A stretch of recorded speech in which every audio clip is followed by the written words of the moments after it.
Olá para todo mundo, bem-vindo a mais um vídeo no canal do André Luiz.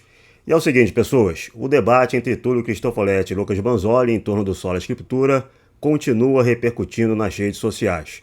E continua repercutindo de tal modo que o Lucas Banzoli e alguns amigos protestantes e evangélicos que ele tem, eles sentiram necessidade de fazer vídeos e de fazerem lives após esse debate para tentar defender o Sola Escritura. Tenho a impressão de que eles não se sentiram seguros com o desenrolar do debate, com o desenrolar da repercussão do debate nas redes sociais, e eles acharam por bem fazerem novos encontros, novas lives, novos vídeos, para, vamos dizer assim, repetirem seus pontos, reforçarem seus argumentos, elaborarem melhor os seus argumentos e estabelecerem de modo mais sólido aquilo em que eles acreditam. Então foi feita mais uma live aqui no canal do Banzoli na semana passada, em que os participantes prometiam destruir a tradição oral. Eu vou fazer alguns comentários sobre essa live mais direcionados, ou seja, concentrados em dois pontos principais. O primeiro ponto principal é que vão gerar os meus comentários. Eu vou fazer apontamentos para defender que tradições não escritas, eles falam em tradição oral.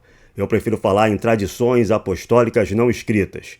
Então, tradições não escritas são sim confiáveis, podem sim ser transmitidas ao longo de séculos, e a academia histórica, os universitários, acreditam que elas são confiáveis o suficiente, inclusive, para fazer pesquisa acadêmica em cima delas. Então eu vou dar alguns apontamentos explicando para vocês, tá? Como é que tradições não escritas podem ser confiáveis, como é que tradições não escritas podem ser transmitidas para gerações futuras e por que elas eram importantes na igreja primitiva, por que elas eram um depósito de fé ou uma tradição apostólica da qual se retiravam doutrinas que remontavam aos apóstolos. Esse é o primeiro ponto. Segundo ponto, eu vou indicar que os argumentos que os participantes dessa live fizeram contra a tradição oral ou contra as tradições não escritas são um tiro no pé. Qual foi a estratégia utilizada pela live? Nós vamos atacar a tradição oral, nós vamos atacar as tradições não escritas, nós vamos demonstrar que elas não são confiáveis, que elas se perderam, para aí a gente defender o Sola Escritura. Uma vez destruída a tradição oral, só restam as escrituras. Então, no meu segundo ponto, eu vou demonstrar para vocês que os argumentos que esses participantes da live usaram contra a tradição oral desmontam também as escrituras. Ou seja, eles são argumentos que destroem também a confiabilidade das escrituras. Eles estão utilizando um duplo critério, porque com a régua que eles medem a tradição oral e as tradições não escritas, é possível também tirar qualquer crédito dos escritos sagrados. Para fazer meus comentários, eu selecionei dois trechos da live, tá? Um com uma fala do Lucas Banzoli e o outro com uma fala do pastor Paulo Cristiano. Eu não vou tratar da live inteira, são 5 horas e 2 minutos de live, então eu escolhi dois trechos significativos para eu fazer as minhas considerações. Sem mais delongas, vamos ver se esses apologistas evangélicos conseguiram destruir as tradições não escritas, a tradição oral, e defender de maneira eficiente o Sola Escritura. O seu argumento, então, é que a tradição oral, ela se preserva, ou seja, aquilo que eles pregaram oralmente se preserva com o passar do tempo. Então, a pergunta que eu faço é simples. Você tem um texto de Marcos, que vai falar que Jesus nada dizia à multidão sem usar parábolas. E, ao mesmo tempo, você também tem um texto de Papias, que vai falar de estranhas parábolas do Salvador. Mas a gente não sabe quais são essas, porque o texto de Papias se perdeu. A gente sabe porque o Eusébio que vai fazer uma citação na história eclesiástica da obra de Papias de Herápolis, certo? Ou seja, durante os 3 anos de Jesus, de ministério de Jesus, obviamente ele contou muitas outras parábolas, além daquelas que está registrado na Bíblia. Inclusive, se você vai no final do Evangelho de João, vai ter aquele texto que vocês adoram usar, que fala que Jesus fez muitas coisas, além daquelas que foram escritas, beleza?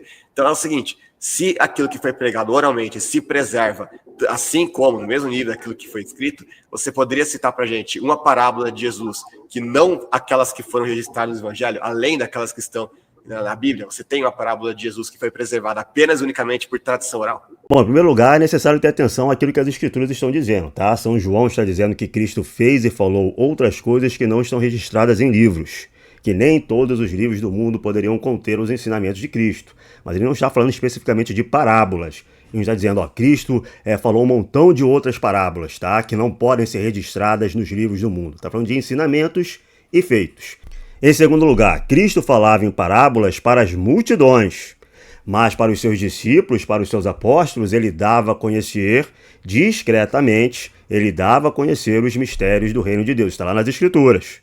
certo? Então, ele dizia de maneira discreta, dava ensinamentos diretos de maneira discreta para os seus apóstolos, e só depois esses apóstolos teriam permissão para proclamar esses mistérios dos telhados.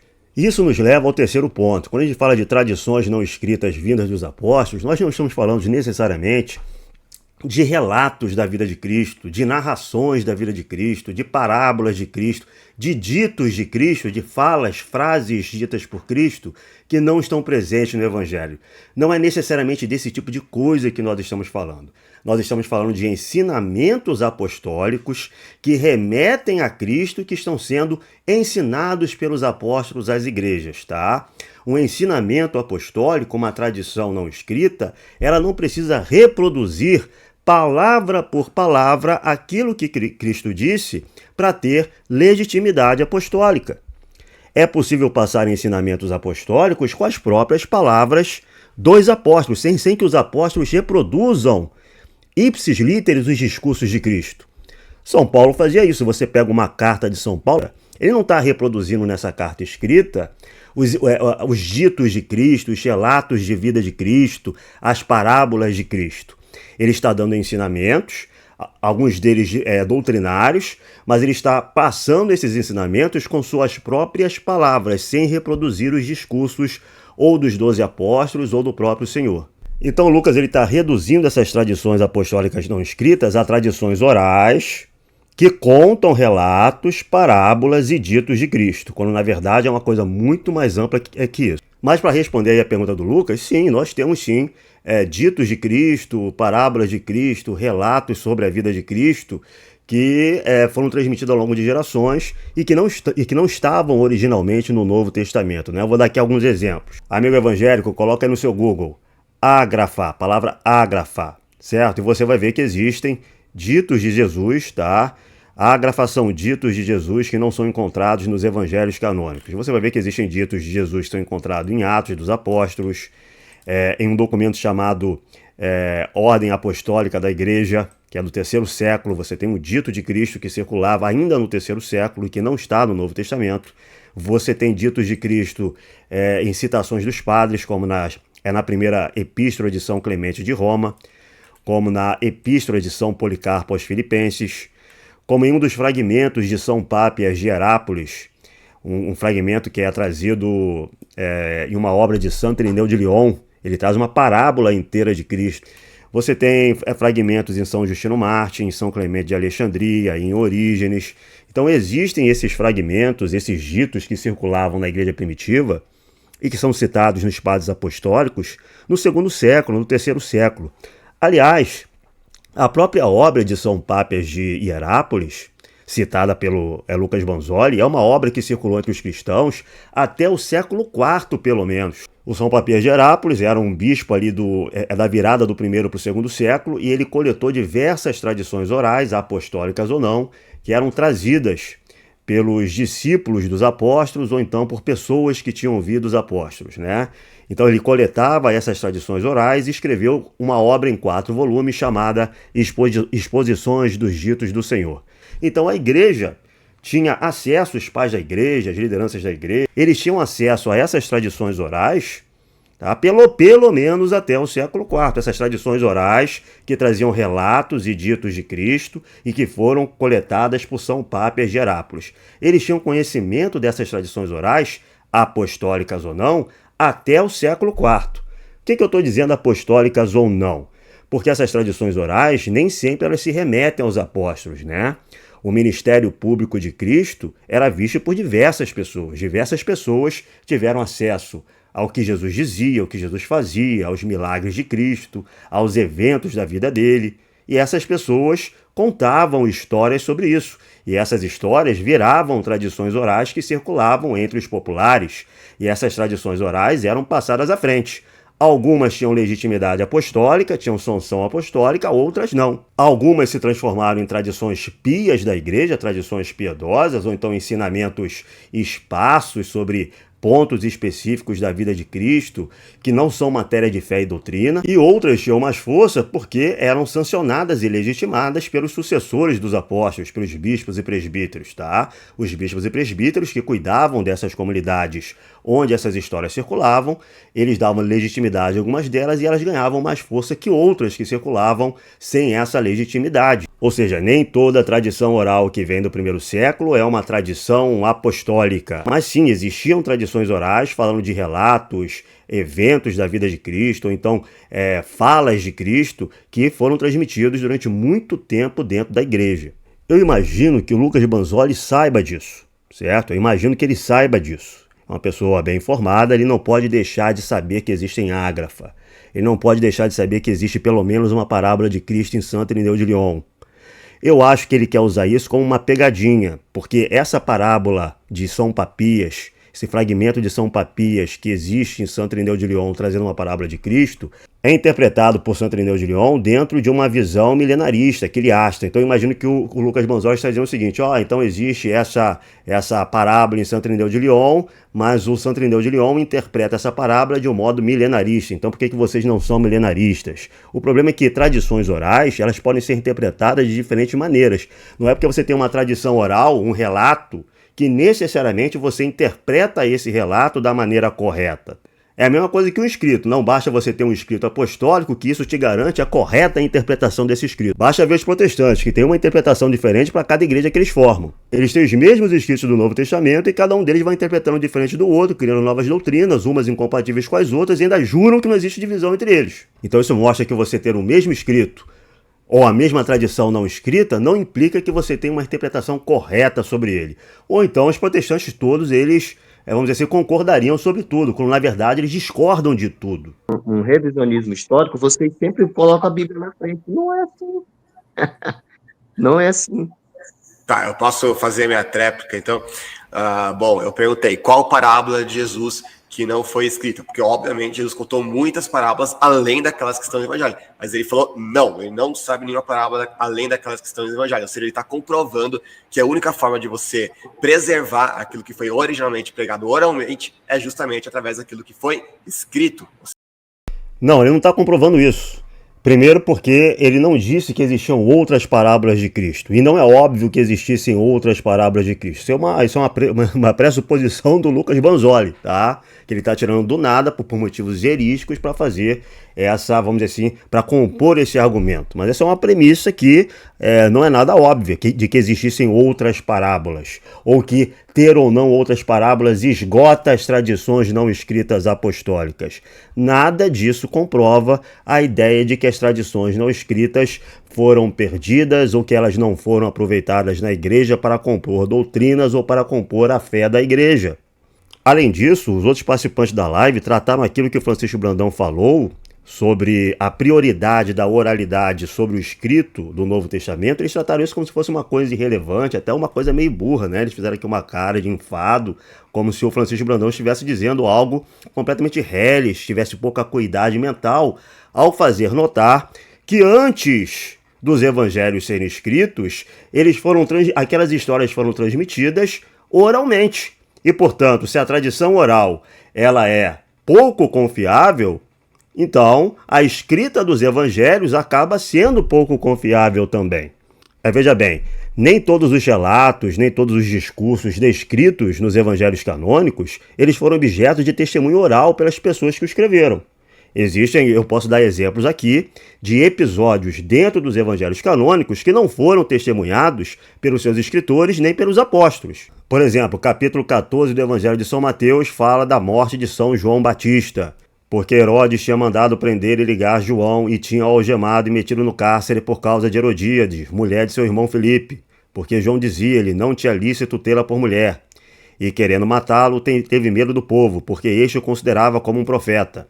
Mas no dia natalício de Herodes, a filha de Herodíades bailou no meio dos convivas e agradou Herodes. Por isso ele prometeu-lhe com juramento dar-lhe tudo o que lhe pedisse. E ela, instigada por sua mãe, dá-me, disse, aqui num prato a cabeça de João Batista. O rei entristeceu-se, mas, por causa do juramento e dos comensais, mandou-lhe dar-lhe, e mandou degolar João no cárcere, e foi trazida a sua cabeça num prato, e dada à moça, e ela levou a sua mãe. Então, eu digo, qual foi o discípulo de Cristo que testemunhou isso aqui? Nenhum deles testemunhou isso aqui. Isso aqui se deu em uma festa com convidados da elite judaica, tá? Da elite da região, dentro do palácio de Herodes. Então, isso aqui era uma história, era uma tradição oral que circulava e que foi aproveitada pelo evangelista. Existem outras. São Mateus capítulo 27. No outro dia, que é o seguinte à preparação, os príncipes dos sacerdotes e os fariseus foram juntos ter com Pilatos e disseram-lhe: Senhor, estamos recordados que aquele impostor, quando ainda vivia, disse: ressuscitarei depois de 3 dias. Ordena, pois, que seja guardado o sepulcro até o 3º dia, a fim de que não venham seus discípulos o furtem e digam ao povo: ressuscitou dos mortos. Desta sorte, o último embuste seria pior do que o primeiro. Pilatos respondeu-lhes: tendes uma guarda, ide, guardai-o como entenderdes. Foram e tomaram bem conta do sepulcro, selando a pedra e pondo lá um guarda. Eu digo, qual foi o apóstolo que testemunhou essa conversa? Nenhum deles testemunhou. Isso aqui era uma tradição oral que corria, que era corrente, e que foi e a qual foi dada legitimidade apostólica. Então, aquilo que o Francisco Brandão está falando, e que o Banzoli e seus amigos estão tratando como se fosse uma burrice, uma coisa de pouca visão, é uma coisa muito pertinente. Se as tradições orais não são confiáveis, por que esses relatos são confiáveis? Os evangelhos eles foram escritos 30, 40, 50, 60 anos depois desses acontecimentos. Como é que São Marcos sabia, por exemplo, que um homem chamado Simão Cirineu ajudou a carregar a cruz de Cristo? Ele não viu isso? Isso aí era uma tradição corrente na igreja primitiva. Se essa tradição que foi registrada no Evangelho de São Marcos, ela era confiável, mesmo sendo transmitida por décadas, porque outras tradições não escritas, outros relatos, não podiam durar 60 anos, 100 anos, 150 anos. O que impedia? Qual é o impedimento metafísico disso? Não existe nenhum. Na verdade, essa observação do Francisco Brandão, ela é ainda mais arguta que aquilo que eu estou expondo aqui. Na verdade, ela está, vamos dizer assim, em consonância com algumas das principais linhas de pesquisa atuais do Jesus histórico e dos estudos sobre o Novo Testamento. Eu vou falar isso mais na frente. Mas antes de continuar, amigo evangélico, digita aí no seu Google perícope da adúltera, aqui na Wikipedia em inglês. A Wikipedia é para todo mundo ter acesso, mas vocês podem encontrar isso aí em artigos, em livros, tá? Eu estou colocando aqui a Wikipedia para que todo mundo possa ter acesso muito facilmente, para que você possa digitar e achar essa informação. A perícope da adúltera, que começa no capítulo de São João 7, versículo 53, a perícope da adúltera, ela não está nos originais do Evangelho de São João. A crítica textual demonstra que essa perícope não está nos originais de São João. Aponta para isso, tá? Essa perícope, se você baixar aqui, ó,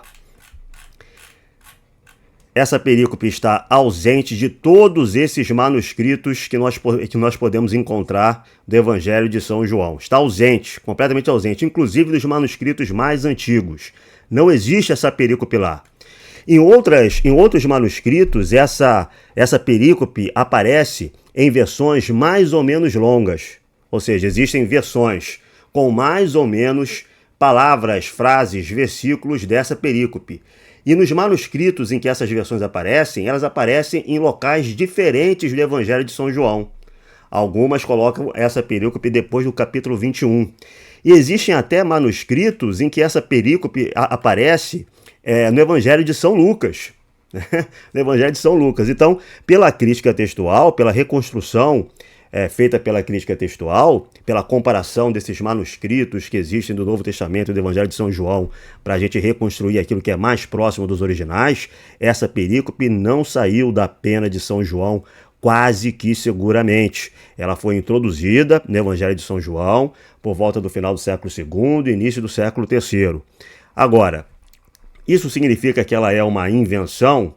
Não, porque essa história ela é relatada pelos padres. Essa história é relatada como pertencente ao Evangelho dos Hebreus, ou então pertencente à compilação de histórias feitas por São Papias de Herápolis. Existem escritos fora do Novo Testamento, e até de padres da igreja, mencionando essa perícope, mencionando a antiguidade dessa história, dessa narrativa sobre a mulher adúltera, o perdão de Cristo, e dizendo que essa perícope estava presente ou nos evangelhos dos hebreus ou em alguma obra de São Papias de Herápolis, tá?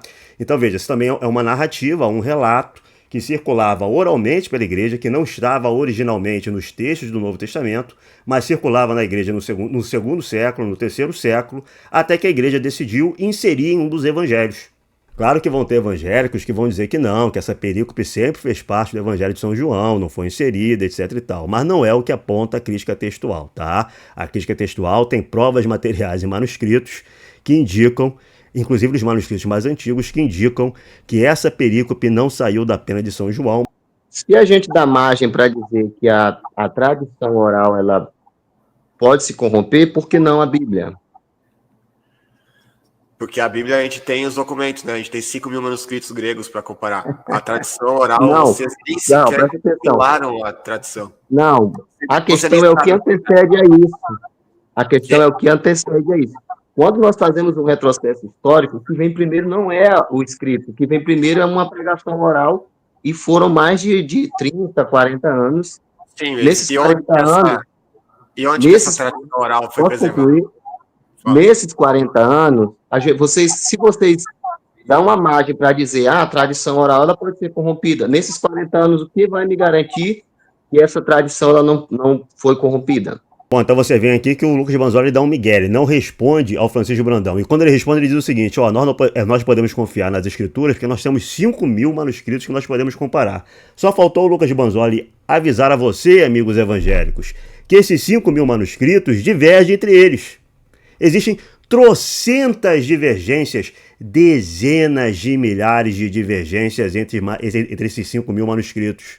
Se a gente levar em conta todo o corpus do Novo Testamento, todas as 27 obras que fazem parte do Novo Testamento, talvez essas divergências cheguem a centenas de milhares. Claro que muitas delas são divergências bobas, faltou uma letra aqui, houve a substituição de substantivo ali, mas outras divergências são muito sérias. Como, por exemplo, eu dei agora o exemplo da perícope da adúltera. Existe uma divergência séria, existe um relato que você tem em um manuscrito e no outro manuscrito você não tem esse relato. Ou você tem esse relato de uma forma mais curta, ou você tem esse relato em uma outra posição. Ou em vez de você ter esse relato no Evangelho de São João, você tem no Evangelho de São Lucas. E isso eu nem comecei a falar das divergências. O Lucas Banzoli sabe disso. Ele sabe que nesses 5.000 manuscritos existem trocentas milhares de divergências. E essas divergências elas são sanadas por uma crítica textual, ou seja, instrumentos acadêmicos que são desenvolvidos para comparar esses manuscritos e, através de uma determinada metodologia, chegar vamos dizer assim, a um texto comum, a uma ponderação textual, que nós vamos chamar de texto crítico. Aqui, ó, esse texto aqui que foi usado para traduzir o seu Novo Testamento, amigo evangélico, ele não existe em lugar nenhum. Ele não existe em manuscrito nenhum. Você está lendo um texto, você está lendo a tradução de um texto que não existe em manuscrito nenhum. É uma elaboração acadêmica feita pela crítica textual a partir de milhares de manuscritos que são divergentes, certo? Então, é uma ponderação acadêmica feita com métodos acadêmicos. Essa mesma ponderação acadêmica indica que a perícope da adúltera não fazia parte do original de São João, para dizer o mínimo. Mais tarde eu vou dizer mais coisas sobre isso, tá? Então, o Lucas Banzoli, ele esqueceu desse detalhe, que existem divergências entre manuscritos e, portanto, a ideia de que a fonte escrita, ela se mantém, ela fica imóvel, é como se ela tivesse gravada em pedra, né? E ela é transmitida para gerações futuras, vamos dizer assim, incólume. Nós temos acesso aos originais, aos autógrafos, não é isso? E esses 5.000 manuscritos estão incólumes. Isso é falso, tá? Isso é falso. Trazem divergências e trazem divergências importantes. Agora, se a gente pode fazer uma crítica textual comparando manuscritos para fazer uma ponderação acadêmica, um texto crítico, que supostamente é mais próximo aos originais, a gente não sabe se é mais próximo aos originais, porque nós não temos os originais. Nós acreditamos, através dessa metodologia, que esse texto crítico é mais próximo dos originais. Vai ver que não é, né? Não existe nada que garanta exatamente que seja, né? A gente acredita, é razoável pensar que seja. É isso? Se a gente pode fazer isso com um texto escrito, por que nós não podemos fazer isso com as tradições não escritas? Por que aquelas crenças, aquelas práticas, aquelas doutrinas que eram consensuais, difundidas, fortes o suficiente dentro da igreja do segundo e terceiro século, não podem ser alvo, vamos dizer assim, da mesma abordagem? A gente não pode fazer uma crítica dessas tradições não escritas, como a gente faz do texto, para tentar achar aquilo que é a tradição que vem dos apóstolos. Aqui eu vou mostrar para vocês como é que a academia, as universidades tratam essa questão. Esse livro aqui, Tradição Oral como História, é um livro do pesquisador Jean Vancenar. É um historiador e antropólogo belga, tá? Esse livro é de 85, é um clássico sobre história oral. E esse livro, que é muito reputado nas ciências humanas, tanto na antropologia quanto nos estudos históricos sobre história oral, ele vai estabelecer critérios, ele vai estabelecer conceitos e critérios para, vamos dizer assim, discernir as tradições não escritas de diversos povos e utilizar essas tradições não escritas, essa tradição oral, como fonte de pesquisa acadêmica. Então, segundo os historiadores, tá, baseados nessa obra clássica aqui de Jean Vancenar, é possível tratar essas tradições orais de diversos povos. O Jean Vancenar é um pesquisador que trabalhou muito com a África, tá? Mas os métodos estabelecidos e descritos por ele vão ser utilizados por pesquisadores de história oral em diversos pontos do globo. Então aqui ele vai estabelecer uma série de conceitos sobre o que é a tradição oral, como é que elas se iniciam, quais são os tipos de tradição oral, como é que elas se transmitem ao longo do tempo, quais são as formas de registro e de técnicas que essas comunidades têm para transmitir, vamos dizer assim, conhecimentos orais através de séculos. Então, se vocês quiserem conhecer o que os acadêmicos, o que os universitários pensam sobre tradições orais como fonte de pesquisa acadêmica, deem uma lida nesse livro do Jean Vancenar, que vocês vão começar a compreender a questão. Existe também esse pesquisador aqui, o Samuel Biscog, não sei se fala assim, mas ele tem também esse livro clássico, tá? A Tradição Evangélica no Contexto da História Oral Antiga, em que ele vai analisar a composição dos evangelhos a partir da metodologia, das técnicas usadas pelos historiadores e antropólogos para tratar com tradições não escritas. Então também é uma fonte importante se você quiser entender por que tradições orais podem ser confiáveis, como é que elas são transmitidas ao longo de gerações e como é que os historiadores inclusive da igreja primitiva, dos estudos de Novo Testamento, os historiadores sobre a composição dos evangelhos tratam essa questão. Esse livro aqui também é muito importante atualmente, Jesus Recordado, de James Dunn. O James Dunn ele vai inaugurar toda uma linha de pesquisa muito atual sobre o Jesus histórico, sobre a igreja primitiva, sobre a composição do Novo Testamento, e que é baseado na ideia, lembrada pelo Francisco Brandão, de que os evangelhos eles foram primeiro transmitidos oralmente. Existe uma oralidade por trás dos evangelhos. Por isso ele vai basear toda, vamos dizer assim, a sua abordagem desses estudos na ideia de oralidade e testemunho. A ideia de testemunho vai ser mais trabalhada pelo historiador Richard Balkenham, tá? Então aquilo que o Francisco Brandão está dizendo não é, vamos dizer assim, banal. Não é banal. O Lucas Banzoli e os participantes dessa live que estão meio desinformados, estão meio por fora desse assunto e estão tratando isso aí como se não significasse nada o que ele está dizendo. Essa coisa dele dizer que não, a tradição oral vem antes da escrita e, portanto, essa escrita tem que ser entendida diante das formas de elaboração e de transmissão da oralidade, baseado na ideia de recordação, de lembrança e de testemunho oral, certo? Agora, como é que tradições não escritas elas são passadas de geração para geração? Como essas tradições não escritas funcionavam na igreja primitiva? Eu já falei aqui que existiam sim ditos e relatos da vida de Cristo que não estavam no Novo Testamento, circulavam de maneira oral e que em algum momento foram compilados ou citados em escritos dos padres da igreja.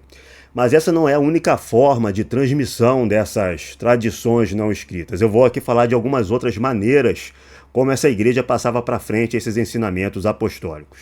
Segundo Jean Vancenar, um dos modos pelos quais essas comunidades antigas usavam para transmitir ensinamentos orais era você transformá-los em poesia musicada, em hinos, em cânticos, tá? Então, você fazia um cântico, esse cântico, ele não era destinado apenas a falar de feitos, não era destinado apenas a reproduzir as palavras exatas que determinado personagem disse no passado, não era esse o caso do cântico, mas esse hino, ele relatava ensinamentos.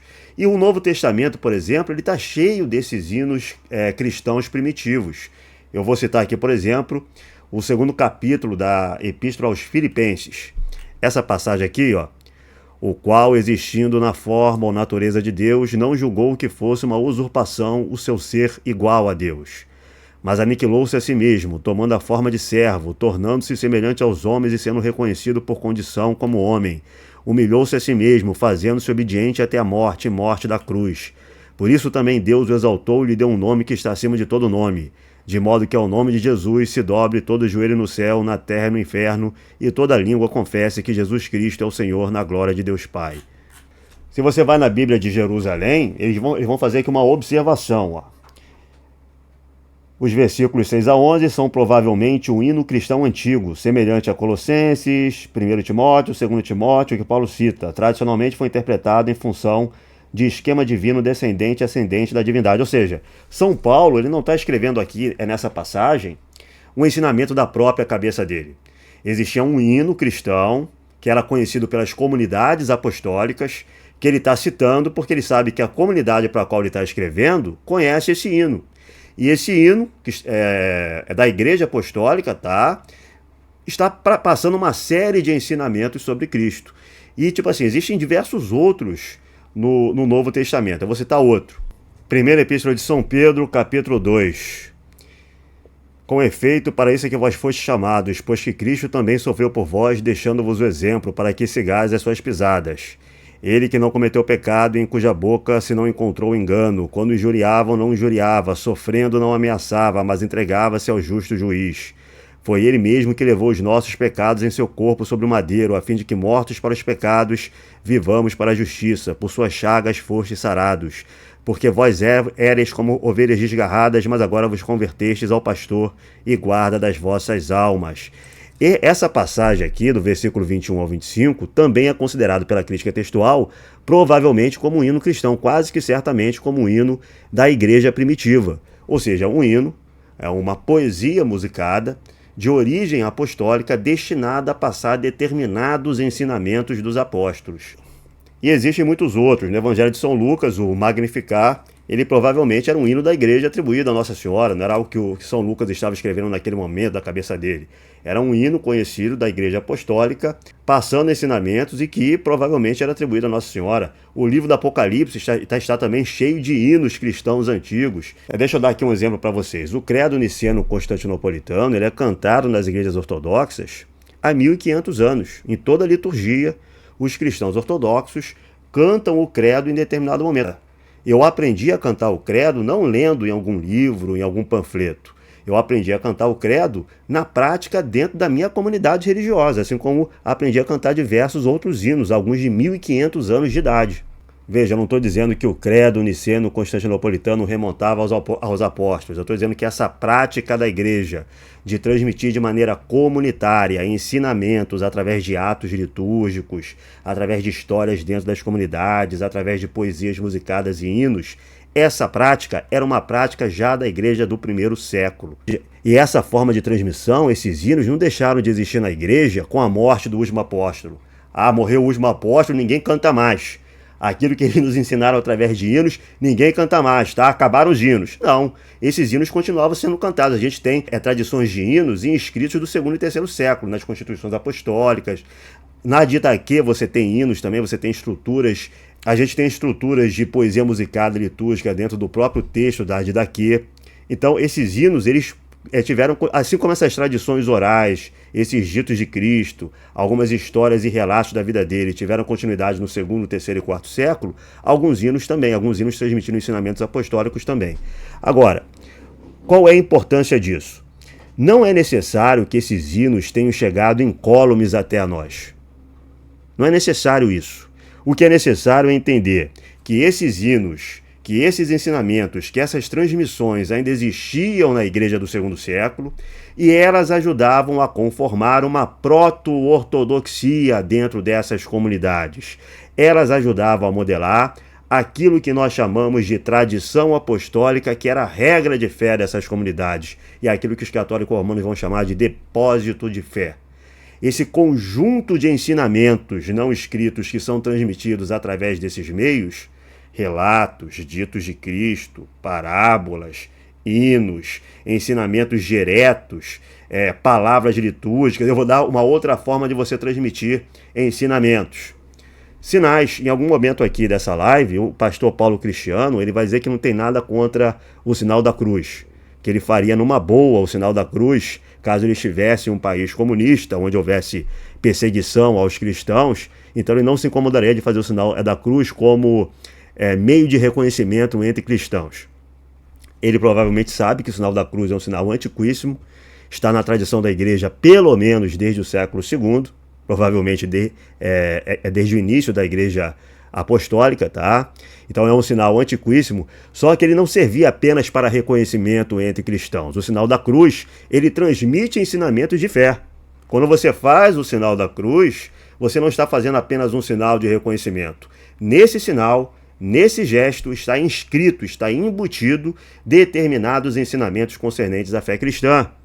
Quando você faz uma prostração, uma prosquinesis, esse ato físico da prostração, ele também transmite determinados ensinamentos.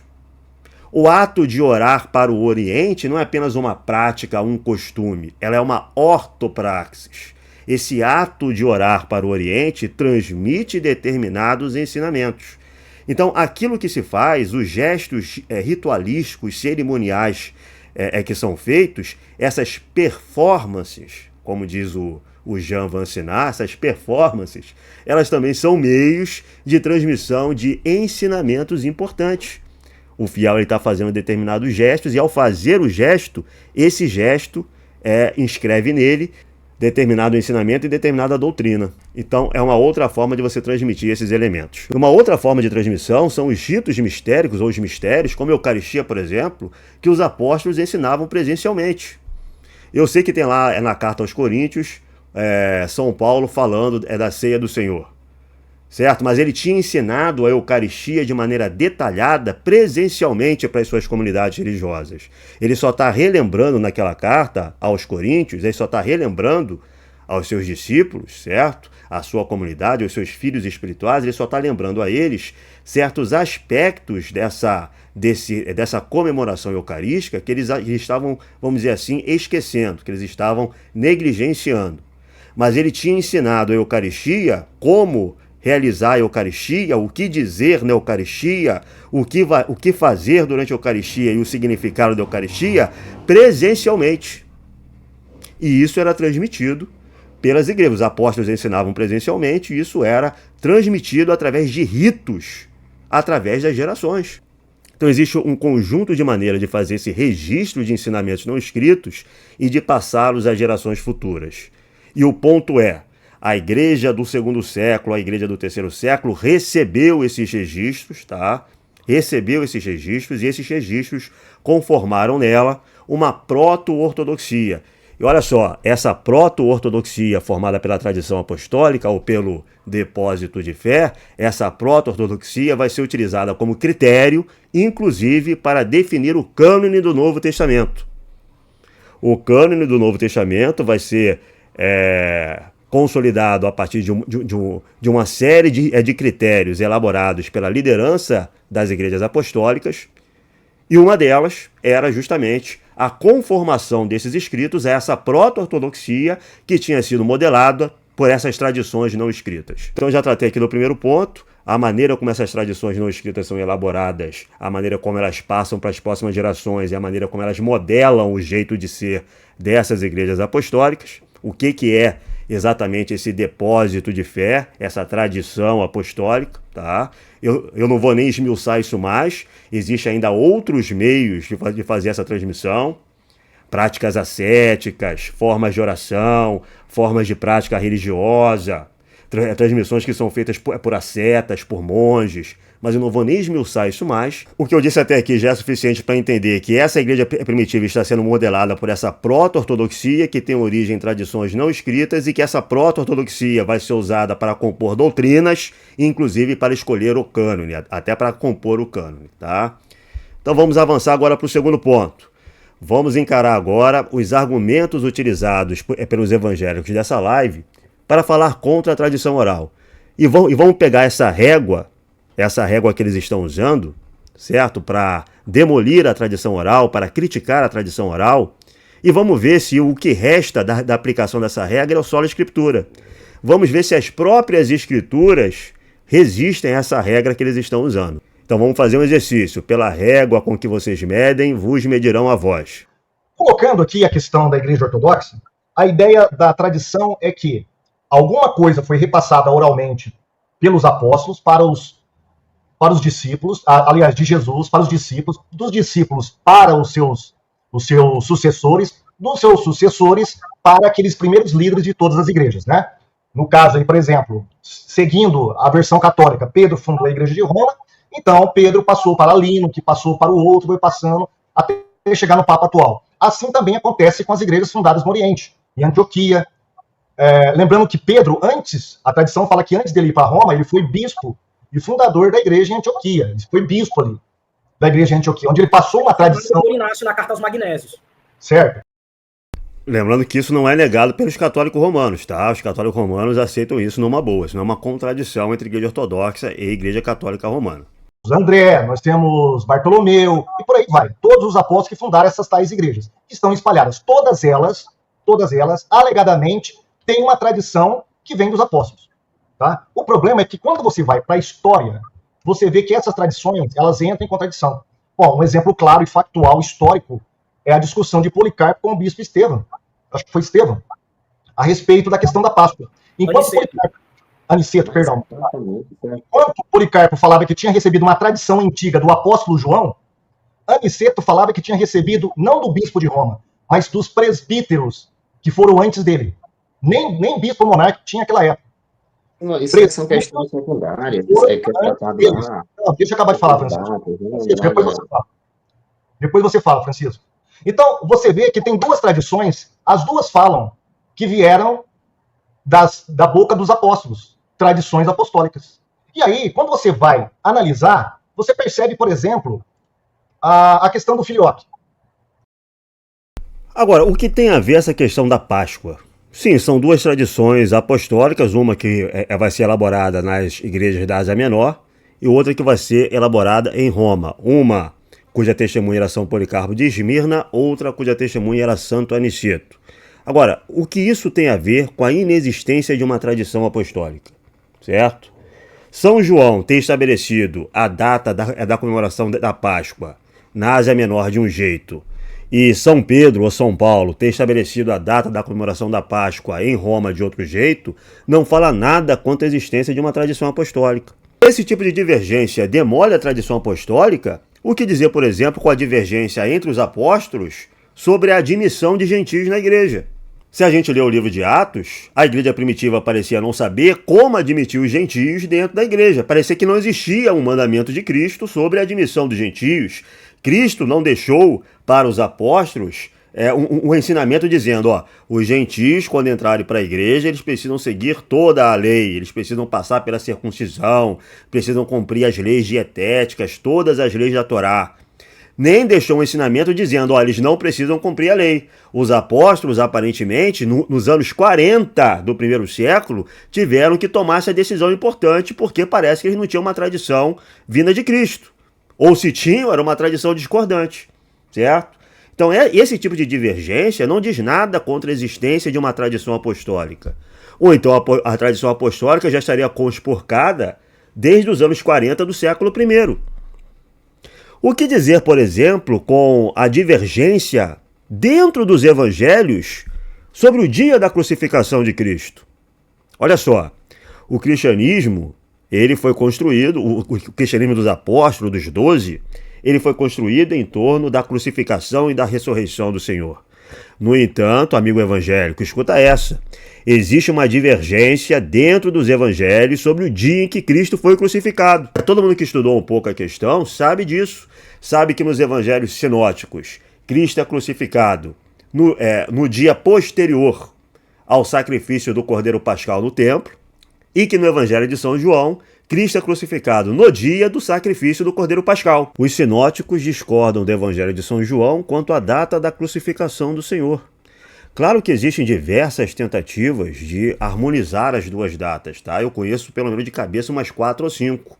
Elas são tentativas mais ou menos convincentes, mas pouco decisivas, tá? É difícil determinar a partir delas se Cristo morreu no dia 14 de Nissan ou no dia 15 de Nissan, porque o texto dá margem a essa contradição, esse possível desacordo, certo? Então, se a gente levar a sério a régua estabelecida pelo professor Paulo Cristiano, se houver qualquer divergência, a divergência entre São Policarpo de Esmirna e a divergência de Santo Aniceto quanto à data da comemoração de Páscoa significaria, segundo a régua do professor Paulo Cristiano, significaria que não dá para acreditar na tradição apostólica. Então, o que dizer dos evangelhos, né? Porque eles discordam até da data da crucificação do Senhor. A gente não pode argumentar a partir de um duplo critério, certo? A gente não pode colocar o sarrafo lá em cima para falar de tradição apostólica, dizer, ó, eu só acredito em tradições não escritas se não houver divergência nenhuma nunca.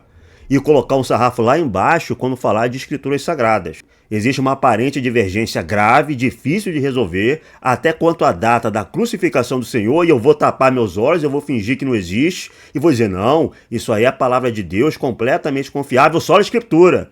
Não dá, isso não convence ninguém que tenha estudado minimamente a questão.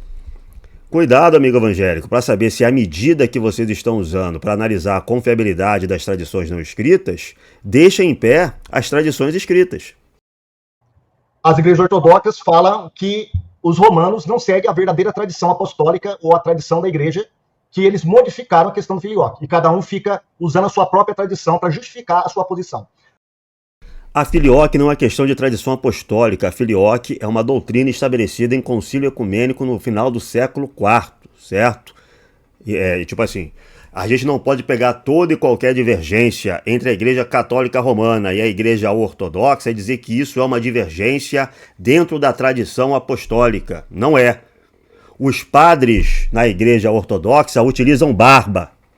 Os padres na Igreja Católica Romana fazem a barba. Acabou a tradição apostólica, porque um usa barba e o outro não usa barba. Acabou a tradição apostólica, não tem mais tradição apostólica. Então, o que dizer disso aqui, ó? Amigos evangélicos, na crítica textual, que é usada para comparar e dirimir as dezenas de milhares de variações e de divergências que existem entre os manuscritos dos evangelhos, essa mesma crítica textual aponta que nós não sabemos qual é o final do Evangelho de São Marcos. Existem nos manuscritos da Antiguidade pelo menos 3 finais diferentes. Existem manuscritos que só vão no capítulo 16 até o versículo 8. Existem manuscritos que têm um final maior. Existem manuscritos que têm um final menor. Hoje em dia, segundo a crítica textual, o que se considera é que nós não sabemos qual é o final do Evangelho de São Marcos. Foi perdido. O final que está na sua Bíblia foi provavelmente composto por um copista posterior. Mas se a gente utilizar essa régua de que qualquer divergência na tradição apostólica significa que a tradição não escrita não é confiável, o que dizer de um texto que a gente não sabe nem qual é o final? A gente não sabe nem se o final foi reescrito por um copista posterior. Se você utilizar essa medida, por que você não tira o Evangelho de São Marcos da sua lista de obras confiáveis? Por que o duplo critério? Por que tratar de um jeito a tradição oral e, no entanto, afinar quando se trata de encarar a verdade sobre as divergências graves que existem no texto dos Evangelhos, quanto aos problemas graves que a crítica textual traz em relação ao texto dos Evangelhos? Eu quero saber, baseado em que os evangélicos acreditam no último capítulo do Evangelho de São Marcos. E em qual último capítulo eles acreditam? Porque existem mais de um. Interpretação de Mateus capítulo 16, 18, onde diz: Tu és Pedro, e sobre esta pedra edificarei minha igreja. Os católicos romanos falam que isso mostra que o bispo de Roma é o sucessor de São Pedro. Então ele deveria ser deveria ter uma supremacia entre as igrejas. Os ortodoxos negam e falam que os pais da igreja nem sempre interpretaram dessa maneira. Na verdade, existem 3 tipos de interpretações desse versículo entre os pais da igreja, ou seja, entre a tradição da igreja. Destruiu a tradição apostólica, porque existe uma divergência interpretativa entre uma fala de Cristo. Então, por exemplo, houve o Concílio de Jerusalém que decidiu as normas pelas quais os gentios seriam recebidos na igreja. Mas depois desse Concílio de Jerusalém, São Pedro discordou de São Paulo sobre a aplicação da regra. São Pedro, ele evitava comer junto de gentios numa mesma mesa. Sendo judeu, ele evitava comer junto de gentios. E São Paulo não gostou disso, achou isso uma hipocrisia. Existia uma divergência dentro da igreja primitiva sobre a aplicação dessa regra. São Paulo dizia, por exemplo, que seguir a lei não prestava para nada, mas a igreja de Jerusalém continuava indo no templo orar todos os dias. Inclusive, quando São Paulo volta a fazer uma visita à igreja de Jerusalém no fim dos anos 50, episódio em que ele será preso, a igreja de Jerusalém pede para que São Paulo faça um sacrifício no templo. Atos dos Apóstolos, capítulo 21. Eles, depois que ouviram, glorificaram a Deus e disseram-lhe: Bem vês, irmão, quantos milhares de judeus são os que têm crido, e todos são zelosos pela lei. Ora, eles têm ouvido dizer que tu ensinas os judeus, que estão entre os gentios, a separarem-se de Moisés, dizendo que não circuncidem os seus filhos, nem vivam segundo os costumes mosaicos. Que fazer, pois? Faze, porém, o que te vamos dizer. Temos aqui 4 homens ligados por um voto. Toma-os contigo, purifica-te com eles e faze por eles os gastos dos sacrifícios, a fim de que rapem a cabeça. Assim saberão todos que é falso o que ouviram de ti, mas que caminhas ainda fiel à lei. Olha, o pessoal está dizendo que você ensina aos judeus que as purificações, a lei, os sacrifícios já não servem para nada. Poxa, a gente sabe que não é assim, né? Vai lá, pega esses 4, vai fazer essas oferendas, você vai fazer essas purificações. Mais uma vez, cuidado, amigo evangélico, com a régua que você está usando. Porque essas réguas que vocês estão usando para medir as tradições não escritas, apontando divergências que nem todas são de fé e doutrina, nem todas remetem à tradição apostólica, essas divergências que vocês estão apontando é um tiro no próprio pé. As escrituras não resistem a essa mesma medida. Por quê? Porque a tradição oral, ela se corrompe. A gente vê isso já no início da igreja. É por isso que há tantas divergências. Um fala uma coisa, não, eu recebi do apóstolo Pedro, não, eu recebi do apóstolo João, não, eu recebi da tradição oriental, não, eu recebi da tradição latina, e cada um inventando a sua tradição. A tradição ela não é confiável, assim como aconteceu na época de Cristo. Os judeus faziam a mesma coisa. O que Cristo fez? Sola a Escritura. Vamos voltar para o entendimento das Escrituras. Eu duvido que o professor Paulo Cristiano possa citar um só versículo de Cristo dizendo sola Escritura, certo? Em nenhum momento Cristo diz sola Escritura. Na verdade, Cristo só ensinou os seus apóstolos oralmente. Cristo não escreveu nenhum livro. Tudo que os apóstolos aprenderam e guardaram eram tradições não escritas. Eles não receberam de Cristo nenhuma carta, nenhum livro, nada. Eles receberam autoridade, mistérios divinos, sacramentos. Eles receberam ensinamentos orais. As escrituras são algo posterior na vida da igreja. Vocês estão transgredindo os mandamentos de Deus para produzirem doutrinas humanas, para defenderem doutrinas de homens. Então sempre foi assim. A única coisa que nos dá certeza do que Cristo e os apóstolos nos deixaram é a Escritura Sagrada. Nada mais do que isso. Esse aqui é um livro do Eugene Urich, um especialista em manuscritos do Mar Morto. Ele pega nesse livro todas as variantes textuais que existem nos manuscritos do Mar Morto em relação ao texto massorético atual, ao texto da Bíblia judaica atual. Ou seja, ele pega o texto massorético atual, o texto da Bíblia judaica, e vai lá nos manuscritos do Mar Morto e lista quais são as divergências em cada trechinho. Então, por exemplo, Gênesis capítulo 1, versículos 1 a 25. Ele coloca aqui o texto massorético. E aí vai listando todas as divergências em cada manuscrito. Em cada manuscrito que pode ser encontrado em Qumran. Meu amigo, são 800 páginas só citando divergências. 800 páginas de livro só citando divergências entre os livros das Escrituras. Mas segundo o professor Paulo Cristiano, certo? Se existir qualquer divergência na tradição oral, acabou a confiança nelas. Mas olha só as divergências que existem nas Escrituras do Antigo Testamento, certo? as divergências que existem nessas escrituras. Claro que muitas dessas divergências textuais são bobas, são erros de cópia, falta uma letra, é um substantivo que muda aqui e ali, mas outras divergências são muito sérias. A gente tem 2 versões do livro de Jeremias, uma com 20% mais palavras que a outra. A gente tem 2 versões do livro de Isaías. Então como é que o professor Paulo Cristiano diz, não, a escritura é absolutamente segura para a gente saber o que Cristo fez e diz. Aliás, eu gostaria que o professor Paulo Cristiano me demonstrasse, sem ir para a tradição oral, sem utilizar a tradição oral, se o Evangelho de São Mateus foi escrito mesmo por São Mateus. Sem usar a tradição oral, eu quero que os participantes dessa live, os evangélicos que participaram dessa live, me demonstrem que o Evangelho de São Mateus vem mesmo de São Mateus. Se acharem isso muito difícil ou irrelevante, eu quero que eles me demonstrem que o Evangelho de São Mateus vem de um apóstolo, sem usar a tradição oral. Se eles acharem muito difícil ou irrelevante, eu quero que pelo menos eles me demonstrem, sem utilizar a tradição oral, que o Evangelho de São Mateus vem realmente de uma testemunha. Eu quero que eles me demonstrem acima de qualquer dúvida razoável. Aliás, ontem em uma live, o Lucas Banzoli, ele disse o seguinte: nenhum texto bíblico vai falar que o apóstolo João era o discípulo amado, muito pelo contrário. Eu vou resumir aqui algumas das principais evidências. Em primeiro lugar, assim, tudo, cara, não faz o menor sentido falar que João é o discípulo amado. É um absurdo isso. Tudo isso apenas por causa de uma tradição que confundiu os Joãos, que nem você falou, né? Então vocês vejam que o Banzoli está negando que o 4º evangelho foi escrito por um apóstolo, por São João Evangelista.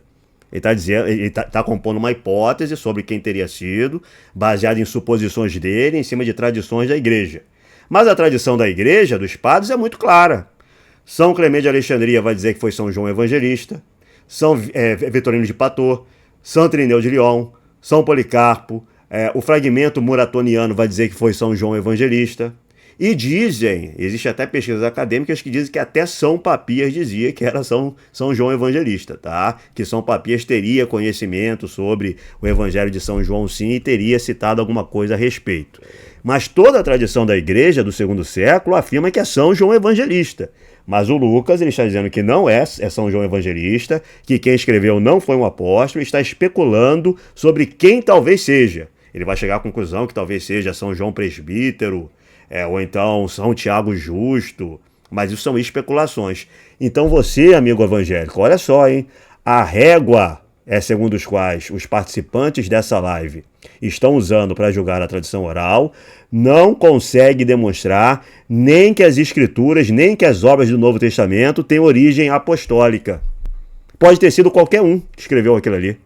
Não se sabe, não tem como saber. Você não sabe se as escrituras vêm mesmo dos apóstolos. Olha só que engraçado. Os participantes da live estão jurando de pé juntos que eles não têm como saber se essas tradições não escritas do 2º e 3º século vêm mesmo dos apóstolos. Aí estão dizendo só a escritura. Mas eles também não conseguem saber se essas escrituras vêm dos apóstolos. Nós só aceitamos as escrituras porque nós sabemos que lá é que estão escritos os ditos e feitos de Cristo, tais como ensinados pelos apóstolos. Mas vem cá, como é que você sabe que São Mateus foi escrito por São Mateus? Não sei.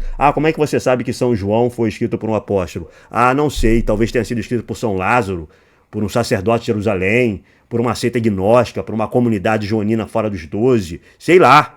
Olha só que contradição. Quando se nega a tradição oral, se nega todo o restante. Então, no dia que os participantes dessa live conseguirem se reunir e conseguirem provar, sem apelar à tradição da igreja, conseguirem provar que as obras do Novo Testamento têm origem apostólica, aí sim eu acho que eles vão ter algum argumento plausível contra tradições não escritas. Até lá, a mesma régua que eles usam para criticar a tradição não escrita destrói também qualquer confiabilidade das escrituras. Eles só podem aceitar que esses textos são escrituras que remetem aos apóstolos baseado na fé mais cega possível. O que há de mais relevante é que Cristo fundou uma igreja sobre o fundamento dos apóstolos e que enviou para essa igreja o Espírito Santo. Prometeu a essa igreja que aquilo que ela desligasse na terra estaria desligado no céu, aquilo que ela ligasse na terra estaria ligado no céu, e que essa igreja seria invencível diante dos poderes do demônio. E essa igreja, ela sobreviveu ao primeiro século, sobreviveu ao segundo século com uma tradição não escrita, com uma regra apostólica, com uma proto-ortodoxia, da qual ela tirou a sua regra de fé e da qual ela tirou o seu cânone escriturístico. E é nessa igreja que nós colocamos a nossa fé. Os protestantes, principalmente os evangélicos, eu estou me referindo aos protestantes de maneira genérica, mas, por exemplo, os luteranos não pensam assim. Os evangélicos, principalmente, eles perderam a fé na igreja e, portanto, perderam a fé em uma das promessas mais importantes de Cristo. Por terem perdido a fé na igreja, por terem falta de fé na igreja e nessas promessas de Cristo, os evangélicos eles querem construir a igreja de novo do nada. Quando o protestantismo nasceu, eles pensavam da seguinte maneira: olha, a igreja romana, ela conspurcou a tradição apostólica. Ela colocou um montão de tradições humanas que acabaram maculando e corrompendo o cristianismo primitivo. Nós temos que retornar à igreja primitiva, onde nós podemos, mais uma vez, alcançar essa tradição legítima dos apóstolos. Só que quanto mais a gente estuda sobre a igreja primitiva, mais existe um constrangimento dos evangélicos, que através dos estudos históricos, dos estudos arqueológicos, dos estudos dos padres, eles podem perceber muito bem que essa igreja primitiva parece muito pouco com o movimento evangélico. Essa igreja primitiva acreditava em sucessão apostólica, acreditava em tradições não escritas, fazia de sua regra de fé a tradição apostólica, acreditava em virgindade perpétua de Maria, acreditava em orações para os mortos, acreditava na Eucaristia como um sacrifício, acreditava em um montão de crenças que os evangélicos negaram por séculos. E agora eles têm muita dificuldade de se reconhecer nessa igreja primitiva. Por isso eles têm que usar esse duplo critério. Por isso eles têm que colocar o sarrafo mais alto possível de forma a não legitimar nenhuma tradição não escrita encontrada no segundo e terceiro século, por mais difundida e consensual que ela seja, e ao mesmo tempo fazer vista curta para as divergências e para os problemas que a crítica textual traz para as próprias escrituras e para o fato de eles não conseguirem sequer demonstrar que essas obras que eles dizem que são escrituras remontam mesmo aos apóstolos. Então é isso. Espero, amigos evangélicos, que vocês tenham gostado desse react. Tenham sempre em mente que vocês devem buscar a verdade e a verdade vos libertará. E se vocês gostaram desse react, eu peço a vocês humildemente um like, se inscrevam no canal e passem para frente. Eu volto para falar mais sobre a Santa Tradição Ortodoxa. No próximo vídeo eu vou tratar dos ataques que a live do Lucas Lancaster, junto com os participantes André Messias e Pablo Casanova, os ataques que eles fizeram à Santa Igreja Ortodoxa. Vou falar um pouco sobre isso, tá?